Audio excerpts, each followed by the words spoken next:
सबसे पहले हम लोग जो है वो वाई ऑन एक्स कैलकुलेट करते हैं।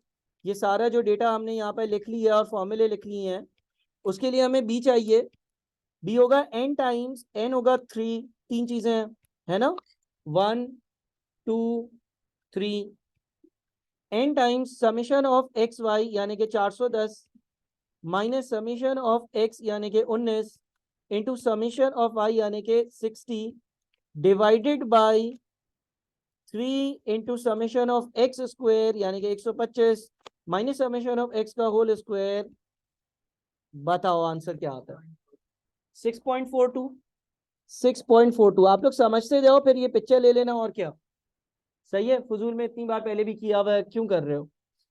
बी 6.42 आएगा। अच्छा ए कैलकुलेट करो। ए कैसे होगा? Summation of y over n minus, यार कोई चेक करते रहना, एक बंदे पे भरोसा नहीं है मुझे इस क्लास में। मल्टीपल लोग चेक करते रहो, कभी भी किसी से गलती हो सकती है। बताओ ए कितना है? किसी ने बी चेक किया? और सही है। ए बताओ, शाबाश, जल्दी से।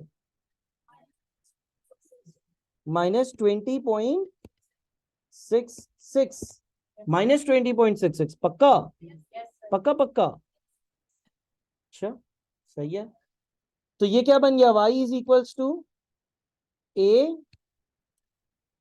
प्लस बी एक्स, है ना। अच्छा अब एक्स वन वाई की बारी आती है। X one y, x one y में क्या होगा? डी होगा 3 into 410 minus 19 into 60 divided by 3 into, हाँ, समेशन ऑफ एक्स स्क्वायर से मल्टीप्लाई करना है ना, 1400 माइनस समेशन ऑफ वाई का होल स्क्वायर। जी बताओ कितना आएगा डी? जल्दी जल्दी बताओ। 0.15। अच्छा और फिर सी रह गया। सी होगा summation of x over n 19/3, और फिर माइनस हो जाएगा इसमें से 0.15 into summation of I over n यानी कि 60/3। क्या आएगा सी? 3.33। चेक कर रहा है कोई? तो ये हो गया x is equal to 3.33 plus 0.15 y। सही है। अच्छा अब ऊपर वाला फॉर्मूला r, r ढूंढते हैं। r ढूंढने के लिए क्या होगा? 3 into 410 minus 19 into 60 divided by under root में n into summation of x square यानी कि 125 माइनस समेशन ऑफ एक्स का होल स्क्वायर यानी कि 19 का होल स्क्वायर मल्टीप्लाइड बाई दूसरी जगह n into summation of Y square यानी कि 1400 माइनस वाई का होल स्क्वायर यानी कि 60 का होल स्क्वायर। आर कितना आता है? तुम कुछ नहीं कर रहे हो ना, कैलकुलेटर है? कैलकुलेटर 0.0 चेक करो, कोई और चेक करो जल्दी से। सही क्या आ रहा है? दो आंसर आए हैं, दोनों सही आ रहे हैं क्या? एक पे सही बोलो ना तुम। 0.98 आ रहा है। 0.98 सही है, 0.98। अच्छा आप मेरी बात सुनो, देखो आपके पास वाई ऑन एक्स भी आपने ढूंढा है, एक्स ऑन वाई भी आपने ढूंढा और आर भी ढूंढा। अच्छा आर स्क्वायर या कोएफिशिएंट ऑफ डिटर्मिनेशन तो ढूंढ लोगे ना, 0.98 का स्क्वायर। एक और चीज सुन लो, देखो यहां पर आपका जो बी था ना, बी, ये जो बी था, ठीक है ना, इसको आप कभी कभार देखोगे in form of symbols B y x यूं भी लिखा हुआ होगा। सही है ना, बी और नीचे जो है वो वाई एक्स इस तरह से भी लिखा हुआ होगा। ठीक है। और जो आपका डी है, डी, जो डी है ना, वो कभी कभार ऐसे भी लिखा हुआ होगा, बी एक्स वाई। सही है ना।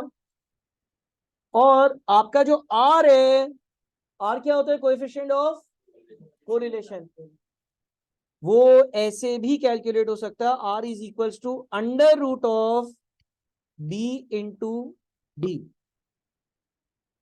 Are is equals to under root of B into D का मतलब ये है कि आप जो है वो क्या करोगे, आपके पास बी कितना था और डी कितना था? 6.42 और 0.15। इसका अंडर रूट लो, देखो क्या ये भी 0.98 आता है? ठीक है, इसकी वैल्यू भी 0.98 ही आ रही होगी। समझ में आई बात? सही है। हाँ, अच्छा। अब यहां पर देखो, आपके जितने भी सवाल आएंगे, और इसकी एक लॉजिकल रीजन भी है जो बाद में आपको समझ में आएगी। आपके पास B and D, B and D, आपके पास बी और डी, बी और डी या तो दोनों पॉजिटिव आएंगे, क्या आएंगे? दोनों पॉजिटिव आएंगे। और जब दोनों पॉजिटिव आएंगे तो आर क्या आएगा? आर भी पॉजिटिव होगा। बे यार, तू पढ़ाने दे ना, मुझे भी चांस तो दे। या फिर बी एंड डी दोनों नेगेटिव आएंगे। ऐसा नहीं होगा कि एक चीज पॉजिटिव आए और दूसरी चीज नेगेटिव आए। या तो दोनों पॉजिटिव आएंगे या दोनों नेगेटिव आएंगे। अगर दोनों नेगेटिव आएंगे तो आपका आर भी क्या होगा? नेगेटिव। देखो मेरी बात सुनो, इसकी रीजन क्या है। देखो बी जो है ना, बी वो ग्रेडियंट होता है, या डी भी जो है ना वो ग्रेडियंट होता है। अब देखो तुम ये बोल रहे हो कि जब यूनिट्स इंक्रीज होते हैं तो कॉस्ट इंक्रीज होती है,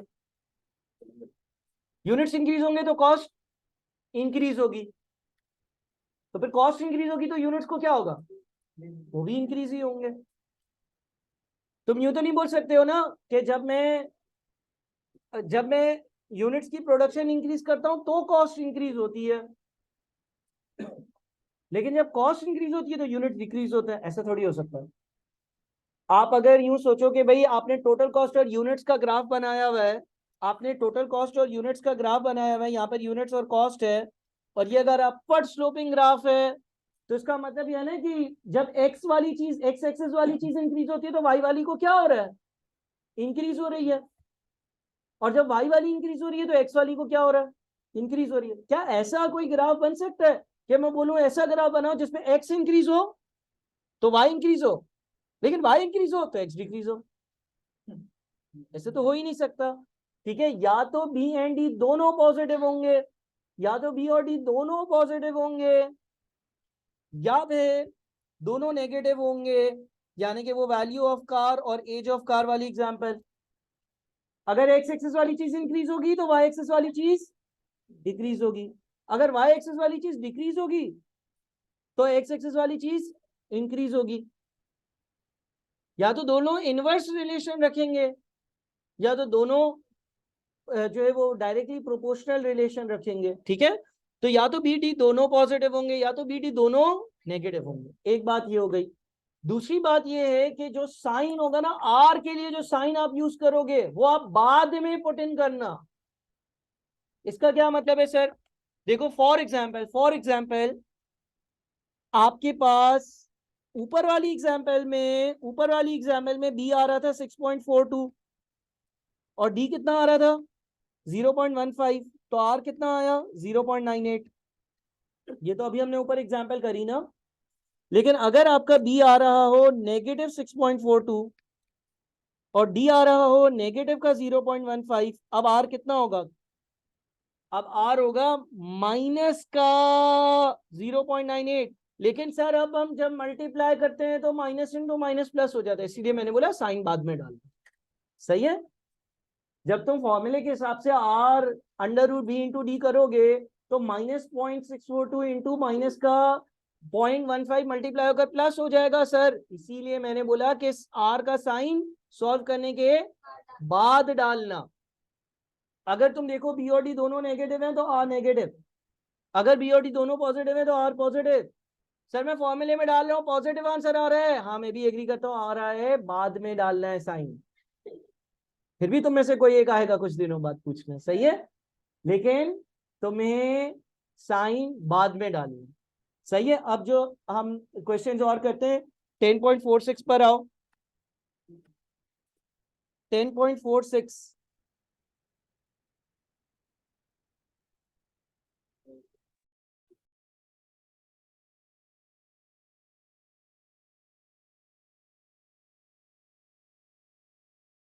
देखो, 10.46 में लिखा हुआ है r is equal to 1.08, B y x is equal to 1.04, then B x y is equal to, आपको r का फॉर्मूला पता है, r is equal to under root of b into D, r है 1.08, सही है, यहां पर अंडर रूट डाला, b की वैल्यू कितनी है 1.04, और डी एक्स वाई डी का दूसरा नाम था, सही है।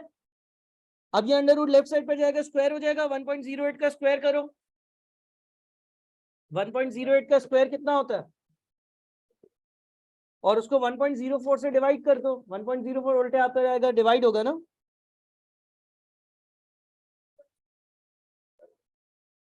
1.121, 1.08 का स्क्वायर किया और उसको 1.04 से डिवाइड किया, 1.121, तो आंसर क्या होगा 10.46 का, नन ऑफ दीज होना चाहिए, ठीक है ना। इसका आंसर बैक साइड पर जो लिखा हुआ है वो सही नहीं लिखा हुआ, 0.615 नहीं हो सकता, ठीक है।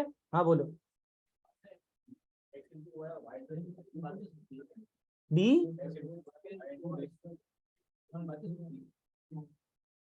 नहीं नहीं नहीं नहीं नहीं नहीं, देखो यहाँ पर ये मैंने बताया ना, बी जो होगा ना आपका वाई ऑन एक्स का, वो बी वाई ऑन एक्स ऐसे लिखा जाएगा, यानी कि वाई ऑन एक्स की जो लाइन थी, वाई ऑन एक्स की जो लाइन थी उसकी वैल्यू, और डी जो है वो इस तरह से लिखा जाएगा, जो डी होगा वो इस तरह से लिखा जाएगा, डी एक्स ऑन वाई वाली वैल्यू का डी, सही है। तो 10.46 जो है उसके आंसर में मस्त है, ये 1.121 आना चाहिए, सही है। अच्छा अगला आंसर, अगला जो है 10.47, अब देखो 10.47 में आपका जो बी एक्स ऑन वाई है ना वो माइनस में आ रहा है, तो बी वाई ऑन एक्स भी माइनस में ही आएगा, सही है ना। करो जरा कैलकुलेट, कैसे करेंगे, 0.796 is equals to 1.04 into B y on x कर दो, डिवाइड होगा, क्या आता है, नेगेटिव का 0.765 आ रहा है क्या, 10.47 का आंसर बी होगा। कैसे, मैं वापस से समझा देता हूं, r is equals to under root of b into D, है ना। अगर दोनों साइड्स को स्क्वायर कर दूं, अगर दोनों साइड्स को स्क्वायर कर दूं तो R square is equals to B into D, R square की वैल्यू है 0.796 इज इक्वल्स टू, साइन को हमें फिल वक्त इस फॉर्मूले के लिए इग्नोर करना है, तो अगर साइन को इग्नोर करते हैं तो हम यहाँ पे लिख देते हैं बी हमें ढूंढना है, ठीक है ना, हमें बी वाई ऑन एक्स यानी कि बी ढूंढना है, और डी हमें दिया हुआ है 1.04 का, बात समझ में आई। तो ये 1.04 लेफ्ट साइड पर जाएगा, डिवाइड होगा ना, 0.796 डिवाइडेड बाय 1.04, सही है, बी आ रहा है ना आंसर, सही है, कितना है 0.765 तकरीबन आंसर आ रहा है। माइनस का साइन मैं खुद पुट इन करूंगा, क्यों माइनस का साइन क्यों पुट इन करेंगे, अगर मुझे B x on y minus का दिया हुआ है तो बी वाई ऑन एक्स भी माइनस का ही होगा, सही है। 10.48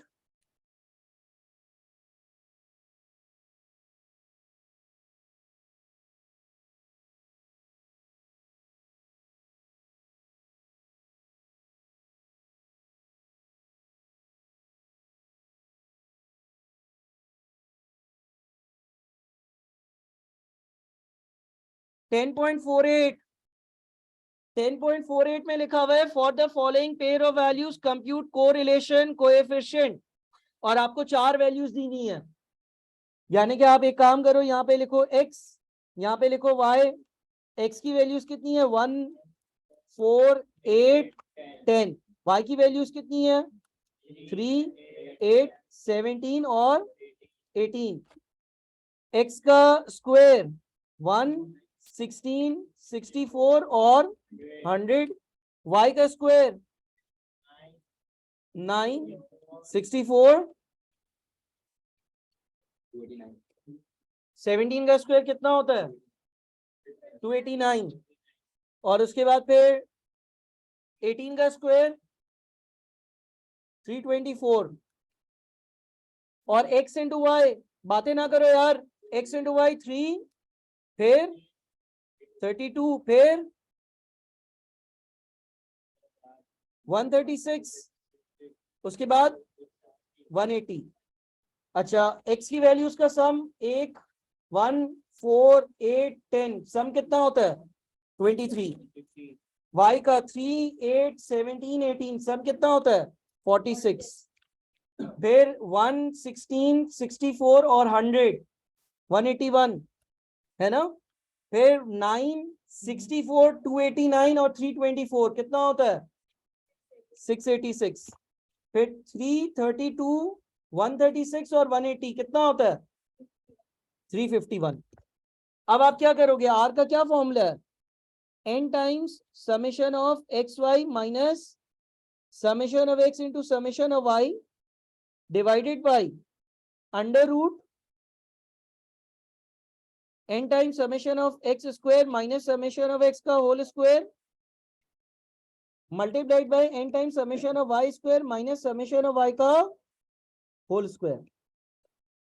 तो ये बन जाएगा n कितना है, n कितने पेयर ऑफ वैल्यूज है 4 है, तो 4 multiplied by summation of x y यानी कि 351 minus summation of x into summation of Y divided by under root n times summation of x square यानी कि 4 times summation of x square यानी कि 23 minus summation of summation of x square है 181 ना, 181 minus 23 का whole square, दूसरी जगह पर क्या होगा 4 into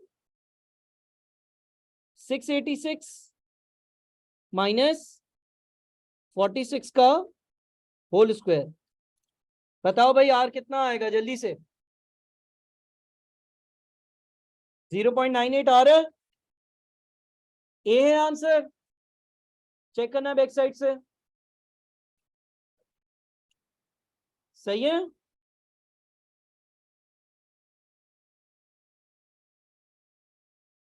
For the following pair of values compute the coefficient of determination। coefficient of determination r का, तो 0.98 का स्क्वायर देखो कितना बनता है 0.9775, r square is equals to 0.98 का स्क्वायर यानी कि 0.9775, सही है। तो 10.49 का आंसर बी होगा। उसके बाद पे 10.5 for the following pair of values compute equation of least squares line of y on x। y on x ढूंढना है, y ऑन x ढूंढने के लिए b और a दो चीजें चाहिए। b का फॉर्मूला बताओ, n times summation of x Y minus summation of x into summation of y divided by n times summation of x square minus summation of x का होल स्क्वायर यानी कि 4 into 351 minus 23 into 46 divided by 4 into 181 -23 का whole square, ऐसा ही है ना? करो calculate, कितना आता है? हाँ, कितना करो कैलकुलेट? 0.774, ये तो ऑप्शंस में नहीं है। हाँ, 1 बोल रहे हो? अच्छा, 1.774, ये डी आ गया।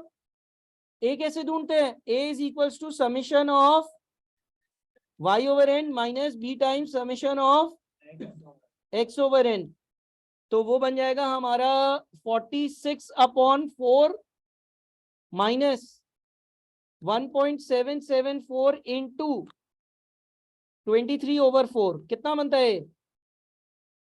ए कितना आ रहा है? 1.297 आ रहा है क्या? 1.299297 तकरीबन ए आंसर होगा। सही है भाई? हाँ, ए होगा ना यार। आपका फॉर्मूला क्या होता है? y is equals to A plus B x. B की वैल्यू कितनी है? बी की वैल्यू कितनी है? तो क्या आंसर होगा? ए होगा ना।